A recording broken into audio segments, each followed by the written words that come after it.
Ang mga nagbebenta ay humusga sa kanya dahil sa kanyang payak na pananamit, ngunit napatigil sila nang malaman ang totoo. Karaniwang umaga iyon sa tindahan ng mga truck, ngunit may bigat sa hangin. Kumikinang ang mga truck sa ilalim ng puting ilaw ng kisame at humahalo ang tunog ng mga yabag at papel sa malalakas na tawanan ng dalawang lalaking tila sobra ang kumpiyansa. Si Arvin, ang pinakamatagal na nagbebenta roon, ay may ugaling magsalita na parang siya ang may-ari ng lugar. Suot niya ang damit ng taong gustong magmukhang mayaman kahit alam ng lahat na hindi naman, at lagi niyang tinitingnan ang iba mula sa itaas. Si Nestor, na laging nakasunod sa kanya, ay tumatawa kahit sa mga bagay na hindi niya talaga naiintindihan. Ginagawa niya iyon dahil sa takot o marahil dahil mas madali iyon kaysa tumanggi. Si Jomar, ang pinakabata, ay tahimik na naglilinis ng mesa, inaayos ang mga katalogo at pinipilit huwag pakinggan ang mga biro ng dalawa. Tumawa si Arvin nang mapansin siya. "Tumigil ka na sa kakapunas dyan at matuto ka namang magbenta," sabi nito. Sinabayan naman ni Nestor ng ngisi. "Kailangan mo ng swerte para makabenta at ang mga sumasakay ng dalawang bus papunta rito, walang ganon." Pinanatili ni Jomar ang kanyang composure at mahinahong sumagot, "Darating din ang araw ko, hindi laging nananalo ang pinakamalakas magsalita." Umikot ang mga mata ni Arvin. "Kung ganyan ka pa rin mag-isip, mananatili kang walang benta," tugon nito bago muling natawa.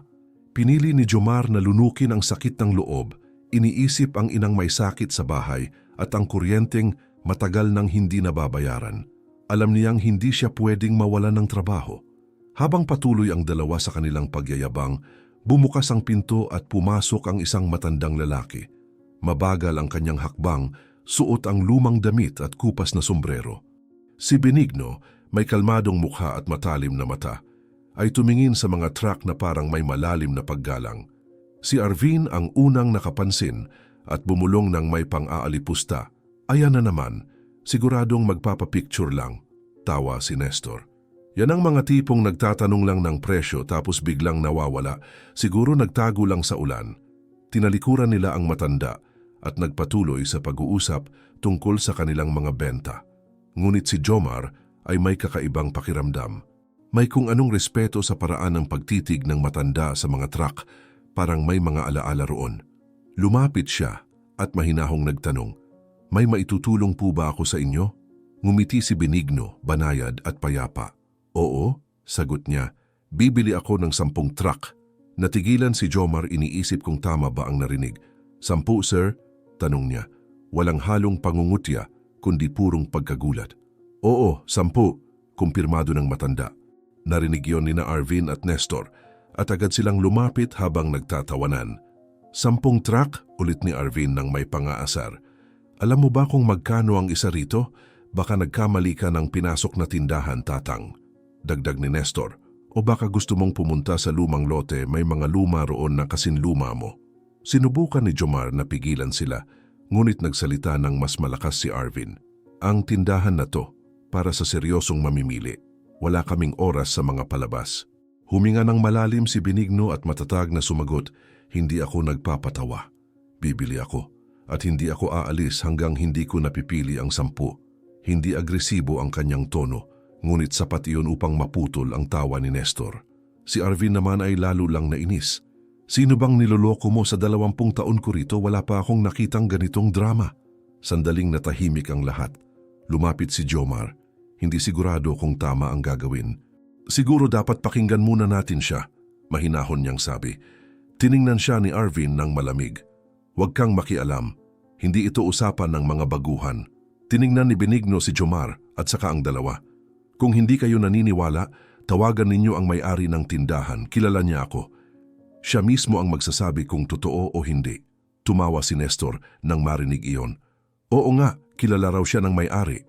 Ako pala ang presidente ng bansa." Tumawid ang mga braso ni Arvin. "Alam mo ba kung anong ginagawa ng may-ari? Kapag may tumatawag at nagkukunwaring bibili ng 10 truck, binababa niya agad ang telepono at tutulungan kitang makatipid ng oras niya." Lumalim ang tensyon. Ramdam ni Jomar ang tibok ng dibdib niya. Hindi niya alam kung mananahimik ba siya o ipagtatanggol ang matanda. May katotohanan sa kilos ni Benigno, ang kanyang kapanatagan, ang kanyang tingin, ang kakulangan ng kayabangan. Hindi siya mukhang sinungaling. Ngunit alam din ni Jomar na ang pagsuway kay Arvin ay maaring magtapos sa pagkawala ng trabaho. Napansin ni Benigno ang pag-aalinlangan sa mga mata ng binata at mahinahong nagsabi, "Huwag mo akong ipagtanggol, hiho. Nasubukan ko na to dati.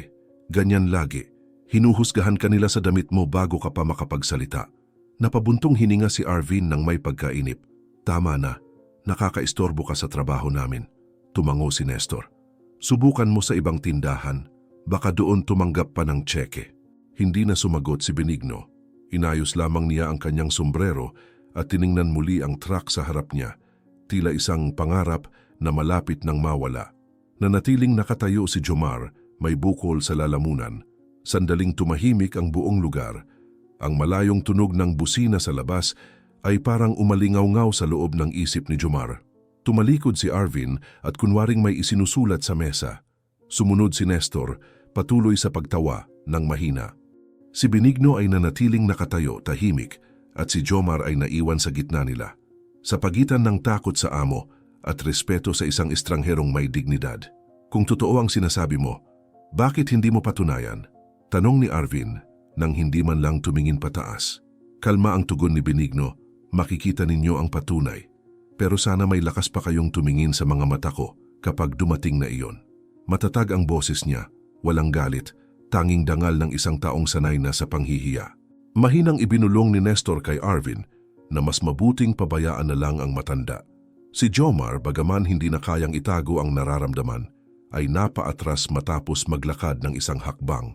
Gusto niyang tumawag, gusto niyang ayusin ang lahat, ngunit kinain siya ng takot na mawalan ng trabaho. Napansin ni Arvin ang pag-aalinlangan nito at sinabing may pang-uuyam, "Kita mo, ni ang baguhan hindi naniniwala sa'yo." Huminga ng malalim si Benigno bago tumugon. Naniniwala siya, hindi lang niya kayang patunayan pa. Pagkatapos ay dahan-dahan siyang lumakad patungo sa bintana at pinagmasdan ang mga truck sa labas. Sinundan siya ni Jomar ng tingin at nakaramdam ng bigat sa dibdib na para bang alam niyang may mahalagang mangyayari. Tahimik pa rin ang paligid ng huminga nang malalim si Jomar, nag-ipon ng lakas ng loob at kinuha ang telepono. Nakatiklop ang mga braso ni Arvin, halatang inis habang umiiling si Nestor sa pagtatangkang pigilan siya. "Mawawalan ka ng trabaho dahil lang sa matandang sinungaling," bulong ni Arvin, ngunit hindi pinansin ni Jomar. Nanginginig ang mga kamay ng idayal ang numero, at matapos ang ilang ring ay narinig niya ang matatag na tinig ni Emilio sa kabilang linya. Pinilit niyang maging kalmado nang sabihin na may kostyumer daw doon na nagsasabing kilala si Emilio at gustong bumili ng 10 truck. Sandaling natahimik si Emilio bago sumagot ng may pagtataka. 10 truck? Si Benigno ba iyan? Kung siya nga, pakinggan mo akong mabuti, Jomar. Kaibigan ko siya at dapat tratuhin ng may pinakamataas na prioridad. Iyan ang pinakamalaking transaksyon ng taon. Naiintindihan mo? Umuugong sa isip ni Jomar ang mga salita ng may-ari. Nagpasalamat siya at dahan-dahang ibinaba ang telepono, hindi maitago ang pagkagulat. Humarap siya sa dalawa at mahina ang tinig ng sabihing, kinumpirma niya. Kaibigan niya si Ginoong Benigno at siya ang may pinakamalaking pagbili ngayong taon. Nanlaki ang mga mata ni Arvin. "Ano?" Halos hindi makapaniwalang tanong niya. Napayuko si Nestor, naramdaman ang init sa kanyang mukha. Si Benigno naman ay kalmadong inayos ang sombrero at bahagyang ngumiti. "Sinabi ko na sa inyo na totoo ito." Parang biglang bumigat ang hangin at nakadama si Jomar ng malalim na ginhawa, halong paghanga. Sa unang pagkakataon, napagtanto niyang ang kababaang loob ng matandang iyon ay may kakaibang lakas, isang tahimik na tibay na nagpapaliit sa anumang kayabangan. Sandali lang, bago natin ipagpatuloy, hinihiling namin na kung gusto ninyong patuloy naming ibahagi ang ganitong mga kwentong nagbibigay inspirasyon, paki-like at mag-subscribe sa channel. Ikomento ang salitang kababaang loob. Maraming salamat at tuloy natin ang kwento. Pinilit ni Arvin na makabawi. "Siguro nagkaroon lang ng hindi pagkakaintindihan," aniya pilit ng ngumiti. "Nagbibiro lang naman kami." Maayos ang tinig ni Benigno nang sumagot. Ang mga biro ay madalas nagsasabi kung sino talaga ang gumagawa nito. Napayuko si Nestor, nahihiya. Lumapit si Jomar at nagtanong kung gusto ni Benigno ng maiinom, ngunit magalang itong tumanggi. Tahimik siyang nanatili sandali, nakatingin sa sahig, parang inaalala ang isang bagay mula sa nakaraan, at saka nagsalita. Buong buhay ko nasa kalsada ako, sabi niya ng matatag. Walang pagmamadali. Nagsimula akong walang-wala nagmamaneho ng truck na hindi akin. Natutulog ako sa loob ng kabina, madalas walang hapunan. Maraming linggo akong hindi nakikita ang pamilya ko. At may mga buwang hindi ko alam kung makakauwi akong may pambili ng pagkain. Dumating ang panahong kailangan kong ibenta ang kakaunting pag-aari, pati relo ng kasal ko para lang hindi magutom. Taon-taon ganon pero hindi ako nawalan ng paniniwala na ang tapat na trabaho ang mag-aahon sa akin.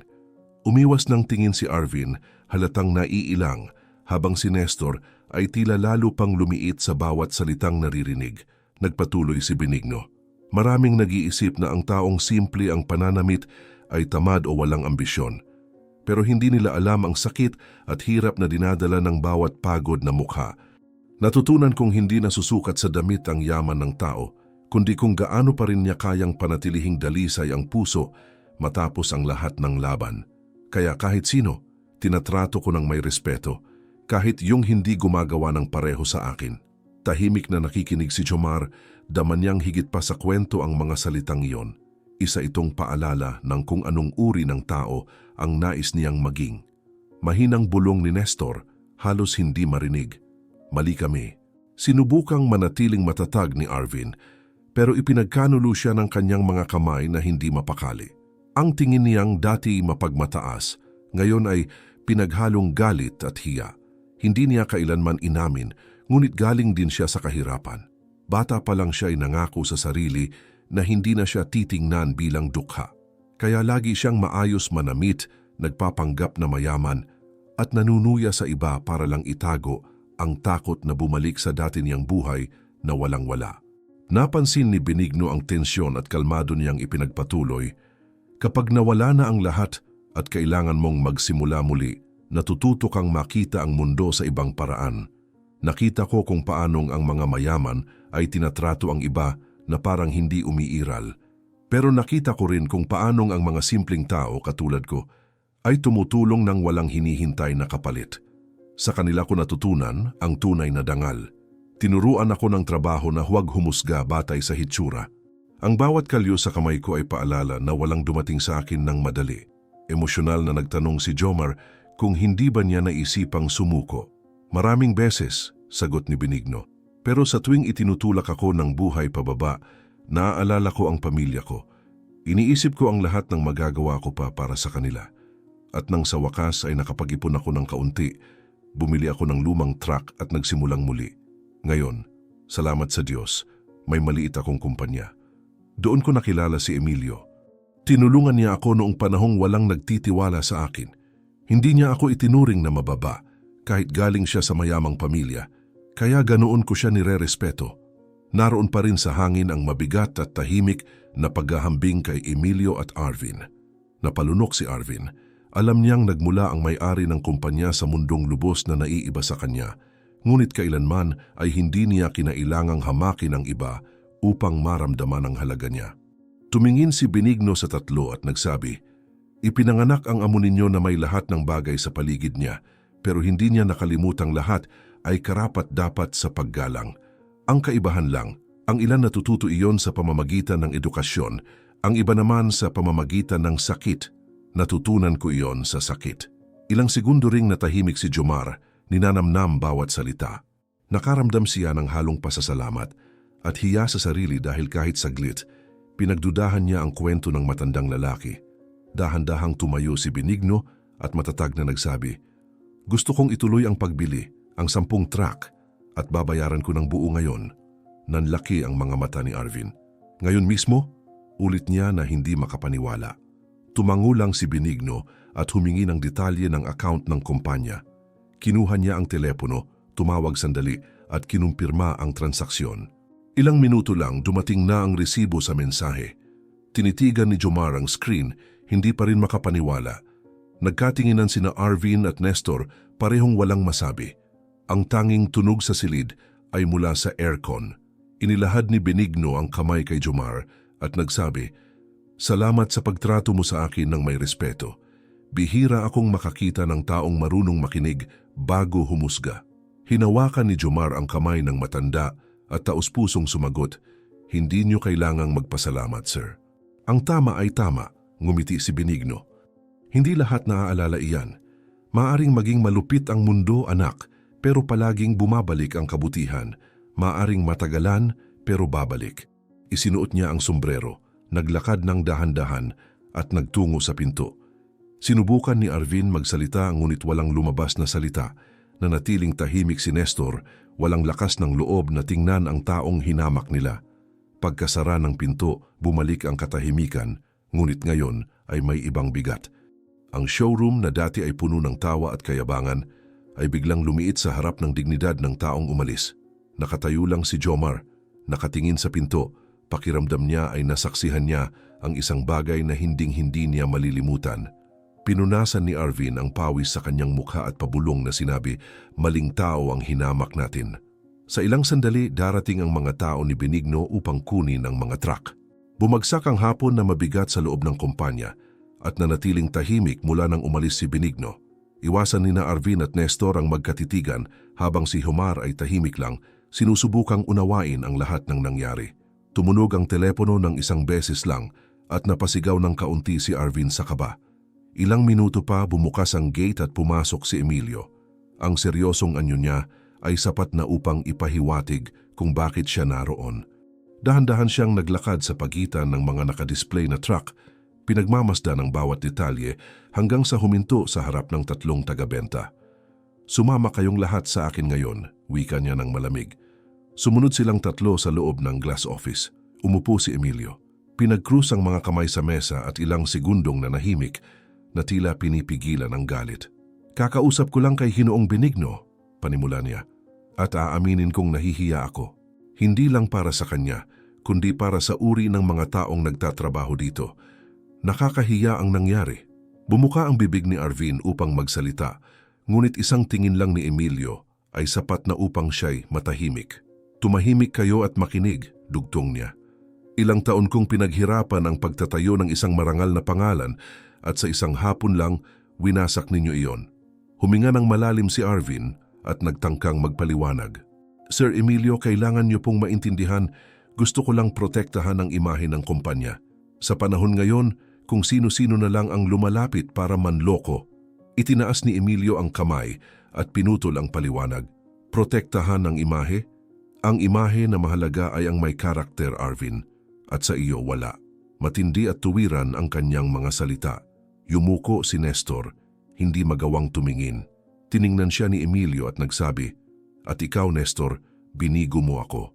Akala ko'y isa kang mahinahong tao, ngunit mas pinili mong tumawa sa duwag na asal ng iba para lang hindi ikaw ang pagtawanan."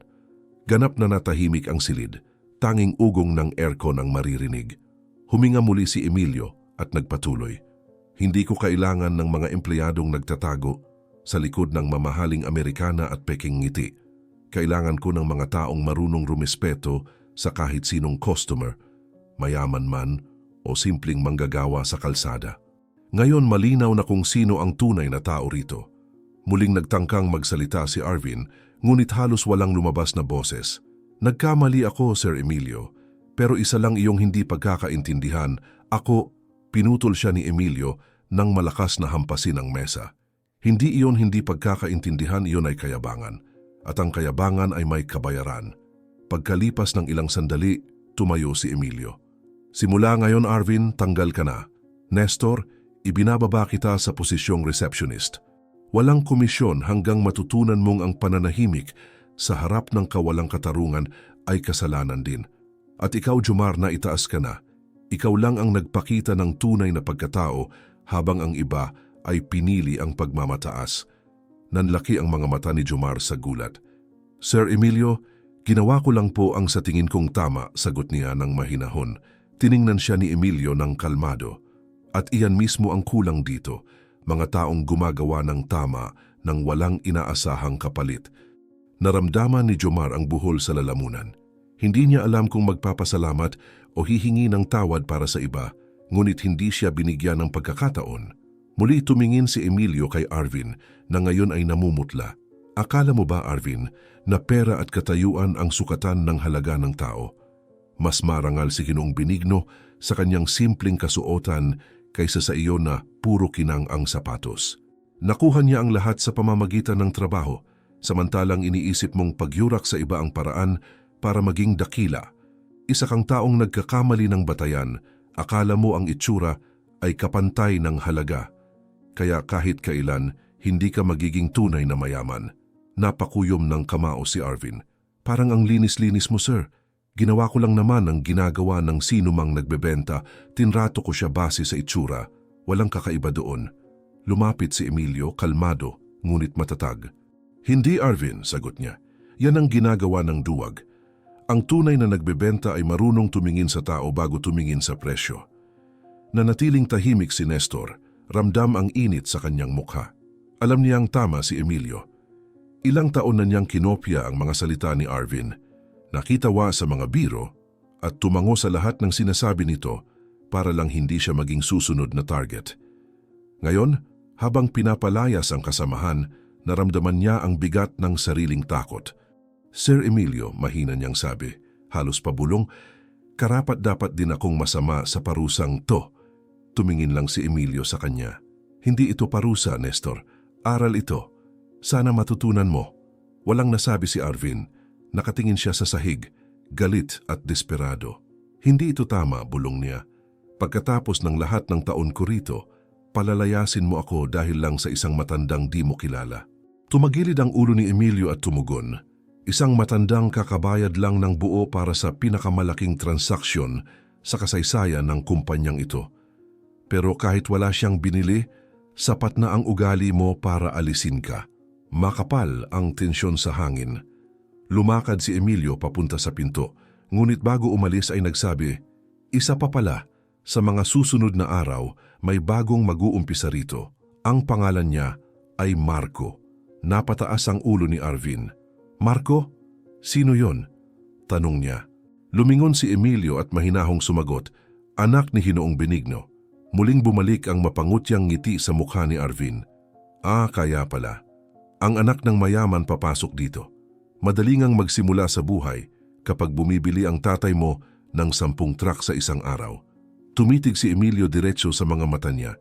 Ang totoong kayamanan, Arvin, hindi nasusukat sa pera, nasa kakayahang makuha ang mga bagay sa sariling pagsisikap. At natutunan ng anak niya yon sa tamang halimbawa, hindi sa mga hungkag na salita. Tumawa si Arvin ng may panguuyam. Gusto kong makita kung hanggang kailan tatagal ang batang yon sa totoong trabaho. Baka ni hindi marunong humarap sa karaniwang tao. Hindi natigatig si Emilio. Baka mas marunong pa siya kaysa sa akala mo. At alam mo kung ano ang meron siya na wala ka? Kababaang loob. Hindi na sumagot si Arvin. Pinulot niya ang mga gamit sa mesa, halatang nanginginig ang kamay, at mabilis na lumabas ng silid malakas ang pagsara ng pinto. Hindi man lang lumingon. Naiwan si Nestor, tahimik at nahihiya, habang si Jomar ay nanatiling walang imik. May halong ginhawa at lungkot. Ginhawa dahil sa hustisya, lungkot dahil sa nakikitang pagbagsak ng taong nilamon ng sariling pagmamataas. Muling umupo si Emilio at tumingin sa dalawa. Sana magsilbi itong aral. Ang tindahang ito ay hindi entablado para sa mga nagpapanggap na mas mataas sa iba. Dito nagtatrabaho tayo at dito lang mananatili ang marunong rumispeto. Ang pera nawawala, ang hitsura niloloko ka, pero ang pagkatao, iyon ang natitira. Tumango si Nestor, nakayuko. Si Jomar ay tahimik na nagpasalamat, nanginginig ang tinig. Pagkaalis ni Emilio, nanatili siyang mag-isa sa silid. Huminga ng malalim, tumingin sa showroom na ngayoy tahimik at walang tao, at napaisip kung gaano kabilis magbago ang buhay. Kaninang umaga, siya lang ang tagalinis ng sahig. Ngayon, may pagkakataon siyang patunayan na may halaga pa rin ang respeto. Tumingin siya sa pinto kung saan lumabas si Arvin at mahinang sinabi, "Diyan natin nalalaman kung ano talaga ang may presyo sa mundo." Hindi pa lubos sumisikat ang araw nang dumating si Marco sa tindahan para sa unang araw niya sa trabaho. May kaba sa kanyang mukha, ngunit matatag ang kanyang paningin. Suot niya ang simpleng kamisa, maayos na pantalon at magalang na ngiti. Agad napansin ng lahat ang kombinasyon ng kanyang katahimikan at ng pangalan na dala niya. Anak siya ng lalaking bumili ng 10 truck ng bayaran, ngunit mukha lamang siyang karaniwang binatang naghahanap ng pagkakataon. Sinalubong siya ni Emilio ng matatag na handshake at aprobadong tingin. Maligayang pagdating, Marco. Dito, magsisimula ka tulad ng iba. Ang pangalan ng iyong ama ay hindi tiket sa espesyal na trato, at alam kong iyon din ang gusto mo. Ngumiti si Marco at sagot ng may paninindigan. Lagi pong sinasabi ni Papa na ang tanging pamana na may halaga ay respeto. Ang iba, tayo ang bumubuo. Tahimik na nakamasid si Jomar agad na humanga. Alam niya kung gaano kahirap ang lumaban para sa bawat oportunidad. Kaya nang utusan siya ni Emilio na tulungan si Marco sa pag-aangkop, pumayag siya agad. Habang naglalakad sila sa loob ng tindahan at sa open lot ng mga truck, tinitingnan ni Marco ang bawat sasakyan, nagtatanong tungkol sa proseso at nakikinig ng may tapat na interes. Lumaki akong nakikita si Papa sa daan, sabi niya. Sabi niya, bawat truck may kwento, hindi lang kargamento. Kaya gusto kong magbenta ng tulad niyang magmaneho, may layunin. Ngumiti si Jomar at sagot, kung ganun, magiging maayos ka rito. Iyan mismo ang kulang sa marami. Noong umagang iyon, iba ang galaw ng lugar. Ang dating mabigat na hangin puno ng kayabangan at kompetisyon, ngayon ay tila mas magaan. Si Lailani, ang dating receptionist, ay abot langit ang ngiti. Matapos ang ilang taon ng pagiging hindi pansin sa mga pagpupulong, sa wakas ay na-promote siya bilang assistant salesperson. May kakaibang kislap sa kanyang mga mata at nang makita sina Jomar at Marco na nag-uusap, masigla siyang lumapit. Parang ibang lugar ngayon, sabi niya. Tumango si Jomar. Siguro dahil mas maingay ang respeto kaysa sa kahit anong makina. Mula sa di kalayuan, pinagmamasdan sila ni Emilio, may halong ngiti ng pagmamalaki. Sa wakas, ang kapaligiran sa loob ay nagiging anyo ng pangarap niyang itaguyod, isang lugar ng trabaho na may dangal. Lumipas ang mga oras at maayos ang takbo ng araw. Mabilis matuto si Marco, maingat sa detalye at marunong rumespeto sa lahat, mula sa guwardiya hanggang sa tagalinis. Nakikita ni Jomar ang sarili niya sa binata.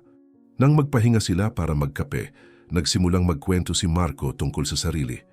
Hindi ako binigyan ng tatay ko ng kahit anong madali. Lagi niyang sinasabi, ang taong ipinanganak na may lahat ay kailangang matutong pahalagahan ang kakaunti. Kasi kung hindi, mawawala rin ang halaga ng marami. Nang sabihin kong gusto kong magbenta, binalaan niya ako. Titingnan daw ako ng mga tao ayon sa apelyido ko. At ang tanging paraan para mapatunayan ang sarili ko ay ipakita na marunong talaga akong magtrabaho. Tahimik na nakinig si Jomar bago tumugon ng tapat. Tama siya. Alam ko rin kung ano ang pakiramdam ng husgahan sa panlabas na anyo. Ang kaibahan lang sa akin dahil mukha akong masyadong salat. Sabay silang natawa pagkatapos ay nagpatuloy sa kwentuhan. Nagbahagi si Marco tungkol sa mga gabing wala ang kanyang ama ng maraming linggo. Nagmamaneho sa mapanganib na kalsada at kung paanong natutunan niyang igalang ang hirap ng paggawa mula pagkabata. Tuwing umuuwi siya, pagod, amoy langis, pero may ngiti sa labi, doon ko nakita na mas may dangal ang isang simpleng manggagawa kaysa sa libong mayayabang, sabi pa niya. Doon ko natutunan kung ano ang tunay na halaga. Tahimik lang si Jomar, ngunit sa unang pagkakataon sa matagal na panahon, naramdaman niyang hindi siya nag-iisa sa paniniwala niyang iyon. Samantala, mula sa bintana ng kanyang opisina, pinagmamasdan ni Emilio ang lahat ng may mahinhing ngiti. Si Lailani ay kalmadong humaharap sa mga kliyente, si Jomar ay nagtuturo ng may pasensya, at si Marco ay nagpapakita ng respeto at pagnanais matuto. Sa wakas, ang dealership ay nagmistulang katuparan ng matagal niyang hangarin, isang lugar na patas at marangal. Ngunit hindi nagtagal ang katahimikan. Bandang hapon, biglang bumukas ng malakas ang pintuan. Dumating si Arvin, pulang-pula ang mukha, naglalagablab ang mga mata sa galit. Suot pa rin niya ang dati niyang maayos na damit, ngunit halatang may bitak na sa loob. Sa labas pa lang, nagsimulang sumigaw, umaalingaw-ngaw sa buong gusali. Sige, magdiwang kayo habang kaya pa. Nandito kayo dahil lang sa swerte. Wala kayong talento, puro pagpapanggap lang ng kabaitan. Tumahimik ang lahat, ang bawat salita niya'y bumigat sa hangin. Dahan-dahang tumayo si Jomar, gulat, habang si Marco ay tahimik na nakatingin mula sa bintana. Lumabas si Emilio mula sa opisina at naglakad papunta sa pintuan. Nang makita siya ni Arvin, napatawa ito ng mapait. "Ganon pala, Emilio. Pinalitan mo ako sa isang tunay na nagbebenta ng batang walang karanasan at receptionist na ni hindi marunong humarap sa kliyente?" Tahimik lang si Emilio. Ilang segundo silang nagtitigan, walang salitang lumalabas, ngunit ramdam ang bigat ng katahimikan. Muling nagsalita si Arvin, ngayon ay mas malakas. "Akala mo panalo ka sa ginawa mo. Ilang taon kong ibinigay sa kumpanyang to at pinalayas mo lang ako dahil sa isang matandang walang silbi."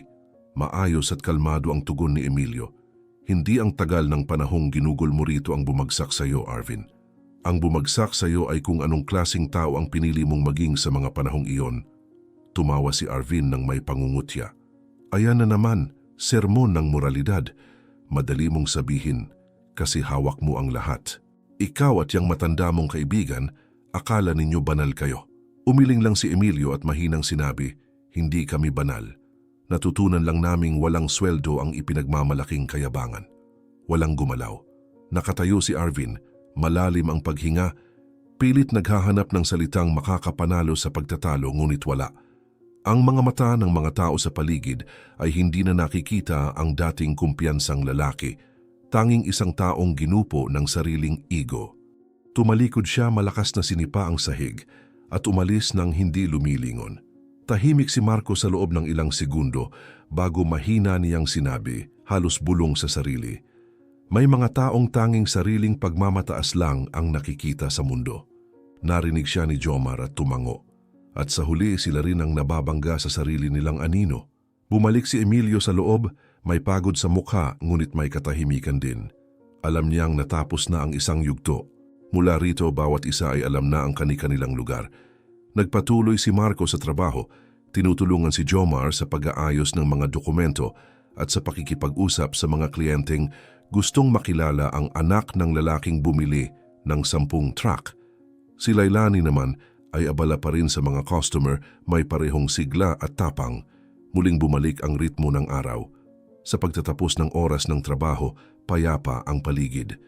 Lumapit si Marco kay Jomar at nagsabi, "Lagi kong naririnig sa tatay ko, makikilala mo lang ang tunay na pagkatao ng isang tao kapag nawala sa kanya ang bagay na akala niyang hindi kailanman mawawala." Sumagot si Jomar, "Tama siya, kailangan munang may mawala bago tayo matutong pahalagahan ang katahimikan." Nagkatitigan silang dalawa at sabay nang ngumiti, parehong alam na kahit magkaiba ang pinagmulan nila, iisa ang pinahahalagahan nila, ang respeto. Ang mga sumunod na araw ay lumipas nang may katahimikang hindi akalain ng sinuman na posible sa lugar na iyon.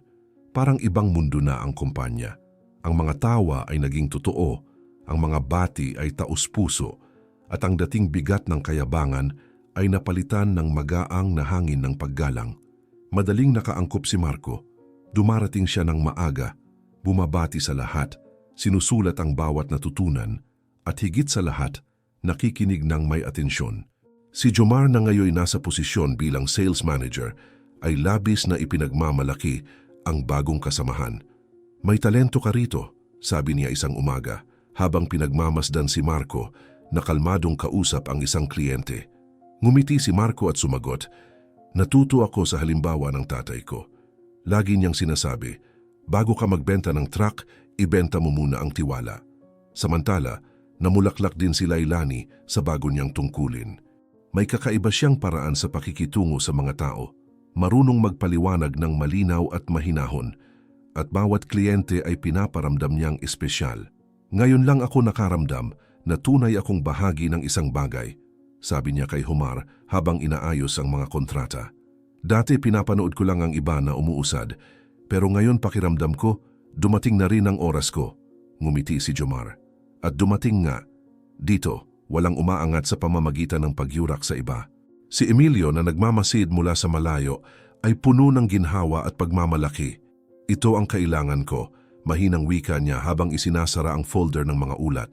Mga taong pinahahalagahan ang kung ano ang meron sila, hindi kung ano ang gusto nilang ipakita. Habang humihinga ng panibagong hangin ng kumpanya, nagbago rin ang buhay ni Benigno. Ang 10 truck niya ay nasa kalsada na, nagtatrabaho para sa malalaking kumpanya at dinadala ang pangalan ng kanyang maliit na transport business sa mga lugar na dati pangarap lang. Iba na ngayon ang gabi, natutulog siya sa sariling bahay, kumakain ng hapunan kasama ang pamilya at ngumiti ng walang dalang bigat ng mga alalahanin. Isang gabi habang nakaupo sa hapag, tiningnan niya ang asawa at sabing may halong emosyon, "Dekada kong ginugol sa kalsada pero ngayon masasabi kong sulit lahat. Hindi dahil sa mga truck, kundi sa oras na muli kong makakasama kayo." Kasabay nito, si Jomar ay nagsimula rin ng bagong yugto. Umuuwi siyang gabi na, ngunit magaang ang loob. Tinutulungan niya ang inang may karamdaman na uminom ng gamot at nakikipagkwentuhan tungkol sa trabaho. "Ma, na-promote ako. May sarili na akong opisina at mga taong pinangungunahan."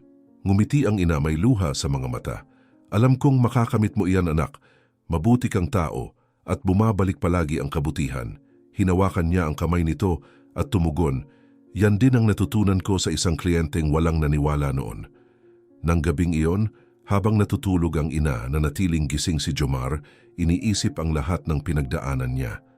1 buwan lang ang nakalipas, siya ang lalaking naglilinis ng sahig, laging huli umalis at unang pinagtatawanan. Ngayon, may dangal na siyang kinabukasan at respeto. Hindi lahat, gayunman, ay nagkaroon ng parehong kapalaran. Sa mga lansangan ng lungsod, naglalakad si Arvin na nakayuko. Ang dating mamahaling Amerikana ay kupas na, ang sapatos ay maputla at walang kinang, at ang mga mata ay pagod. Madalas siyang maupo sa mga bangko sa parke, nagrereklamo sa sinumang gustong makinig. "Hindi patas ang mundo," sabi niya sa isang kakilala. "Pinalitan ako ng isang binatilyo at isang receptionist. Ilang taon akong nagtrabaho at umalis akong walang-wala." Ngunit sa kaibuturan niya, alam niyang hindi ang mundo ang naging malupit. Siya mismo ang sumira sa sarili dahil sa kayabangan. Ang parehong kayabangan na minsang nagpatatawa sa kanya sa mga dapat igalang, ngayoy dahilan ng kanyang pag-iisa. Lumipas ang ilang linggo hanggang sa dumating ang malaking araw ng opisyal na pag-turnover ng mga truck. Pista sa kumpanya.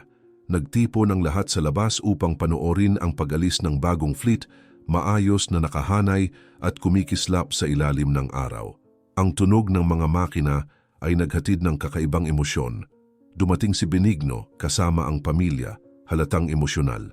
Niyayakap niya si Emilio at sinabi, "Hindi ko akalaing mararanasan ko ito. Ang mga truck na ito ay higit pa sa mga sasakyan. Simbolo sila ng buong buhay kong pagsisikap." Ngumiti si Emilio. "Kayo ang halimbawa ng tunay na tagumpay na may dignidad." Habang kumikislap ang mga mata ni Marco, pinagmamasdan niya ang ama ng may paghanga. "Hindi ko nakakalimutan ang mga gabing pagod na pagod siya, pero may oras pa ring magturo sa akin. Ngayon ko lang naiintindihan kung bakit. Hindi niya gustong ipamana ang pera, kundi ang mga halaga." Narinig ni Jomar ang mga salita at napaisip. Lumapit siya at magalang na binati si Benigno. "Maraming bagay ang nagbago dito dahil sa inyo, kahit hindi nyo namalayan, ang kwento nyo ay nagpabukas ng maraming mata." Ngumiti si Benigno at sumagot, "Ginawa ko lang kung ano ang alam kong tama, trabaho at katotohanan." Sa kabilang panig, abala si Lailani, tumatakbo rito't roon, inaasikaso ang mga huling detalye kasama ang mga kliyente at driver ng fleet.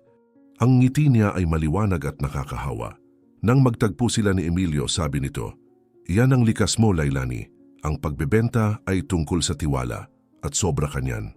Nagpasalamat siya, luhaan sa tuwa. Sa pagtatapos ng seremonya, tinawag ni Emilio si Jomar sa opisina niya. Iniabot niya ang isang sobre at sinabing, "Karapat dapat ka rito." Binuksan ng binata at nakita ang tseke ng komisyon. Ilang sandali siyang hindi nakapagsalita, nanginginig ang mga kamay at napaluha. "Hindi ko alam ang sasabihin, Sir Emilio." Nilagay ng may-ari ng kumpanya ang kamay sa kanyang balikat at tumugon, "Sabihin mo lang na hindi mo nakalimutan kung sino ka bago mo ito makamit. Ang karakter ay laging mas mahalaga kaysa sa anumang truck na maibebenta." Tumango si Jomar, pilit pinipigilan ang emosyon. "Salamat sa tiwala niyo sa akin. Kung hindi dahil sa inyo at sa simpleng lalaking nagturo sa akin ng halaga ng respeto, baka hindi ko narating ito." Ngumiti si Emilio. Palaging may paraan ang buhay upang gantimpalaan ang mga gumagawa ng tama kahit pa matagal. Paglabas ni Jomar sa opisina, nasalubong niya si Benigno, na noon ay nagpapaalam na. Inabot siya ng matanda ng matatag na kamay at nagsabi, "Ipagpatuloy mo kung sino ka. Kailangan ng mundo ng mas maraming taong tulad mo." Ngumiti si Jomar at sumagot, "At kailangan din ng mundo ng mga taong tulad ninyo na nagpapatunay na ang tunay na yaman ay kung paano natin pinakikitunguhan ng kapwa." Sa labas, unti-unting umusad ang mga truck sa pila, bumabaybay sa kalsada, habang ang mga makina ay umaalingaw-ngaw na parang musika. Tumama ang sikat ng araw sa mga bagong pinturang katawan ng mga sasakyan at ang liwanag ay tila hindi lang nagliliwanag sa bakuran, kundi pati na rin sa kinabukasan ng lahat ng naroon.